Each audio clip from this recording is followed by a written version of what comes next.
ರಾಜ್ಯದ ಎರಡನೇ ಹಂತದ ಮತದಾನ ಪ್ರಕ್ರಿಯೆ ಆರಂಭಗೊಂಡಿದೆ. ಉತ್ತರ ಕರ್ನಾಟಕ, ಕರಾವಳಿ ಹಾಗೂ ಮಲೆನಾಡು ಭಾಗದ 14 ಲೋಕಸಭಾ ಕ್ಷೇತ್ರಗಳಲ್ಲಿ ಮತದಾನ ನಡೆಯುತ್ತಿದೆ. ಸುಗಮ, ಶಾಂತಿಯುತ ಚುನಾವಣೆಗಾಗಿ ಕೇಂದ್ರ ಚುನಾವಣಾ ಆಯೋಗವು ಸೂಕ್ತ ಕ್ರಮ ಕೈಗೊಂಡಿದೆ.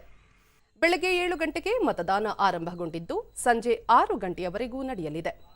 ಚಿಕ್ಕೋಡಿ, ಬೆಳಗಾವಿ, ಬಾಗಲಕೋಟೆ, ವಿಜಯಪುರ, ಕಲಬುರಗಿ, ರಾಯಚೂರು, ಬೀದರ್, ಕೊಪ್ಪಳ, ಬಳ್ಳಾರಿ, ಹಾವೇರಿ, ಧಾರವಾಡ, ಉತ್ತರ ಕನ್ನಡ, ದಾವಣಗೆರೆ ಮತ್ತು ಶಿವಮೊಗ್ಗ ಲೋಕಸಭಾ ಕ್ಷೇತ್ರಗಳಿಗೆ ಮತದಾನ ನಡೆಯಲಿದೆ. ಕೇಂದ್ರ ಸಚಿವರಾದ ಪ್ರಹ್ಲಾದ್ ಜೋಶಿ, ಭಗವಂತ್ ಖೂಬಾ, ಮಾಜಿ ಮುಖ್ಯಮಂತ್ರಿಗಳಾದ ಬಸವರಾಜ ಬೊಮ್ಮಾಯಿ, ಜಗದೀಶ್ ಶೆಟ್ಟರ್ ಹಾಗೂ ಶಾಸಕರಾದ ತುಕಾರಾಂ ಸೇರಿದಂತೆ ಪ್ರಮುಖರನ್ನು ಒಳಗೊಂಡು 227 ಅಭ್ಯರ್ಥಿಗಳು ಕಣದಲ್ಲಿದ್ದಾರೆ.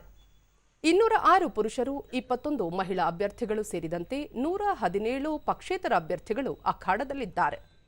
ದಾವಣಗೆರೆಯಲ್ಲಿ ಅತಿ ಹೆಚ್ಚು 30, ವಿಜಯಪುರ ಹಾಗೂ ರಾಯಚೂರಿನಲ್ಲಿ ಅತಿ ಕಡಿಮೆ ತಲಾ 8 ಅಭ್ಯರ್ಥಿಗಳು ಕಣದಲ್ಲಿದ್ದಾರೆ. ಒಟ್ಟು 2,29,17,493 ಮಂದಿ ಮತದಾನದ ಹಕ್ಕು ಹೊಂದಿದ್ದಾರೆ. ಮತದಾರರನ್ನು ಮತಗಟ್ಟೆಗೆ ಸೆಳೆಯುವ ಉದ್ದೇಶದಿಂದ ವಿಶೇಷ ಮತಗಟ್ಟೆಗಳನ್ನು ತೆರೆಯಲಾಗುತ್ತಿದ್ದು, ಪ್ರತಿ ಕ್ಷೇತ್ರದಲ್ಲಿ ಸಖಿ ಮತಗಟ್ಟೆ, ಯುವ ಮತಗಟ್ಟೆ, ವಿಶೇಷ ಚೇತನರ ಮತಗಟ್ಟೆ ಹಾಗೂ ಸ್ಥಳೀಯ ವಿಷಯಾಧಾರಿತ ಮತಗಟ್ಟೆಗಳನ್ನು ಸ್ಥಾಪಿಸಲಾಗಿದೆ. ರಾಜ್ಯದ ಮೊದಲ ಹಂತದಲ್ಲಿ 14 ಕ್ಷೇತ್ರಗಳಿಗೆ ಏಪ್ರಿಲ್ 26ರಂದು ಮತದಾನ ನಡೆದಿತ್ತು.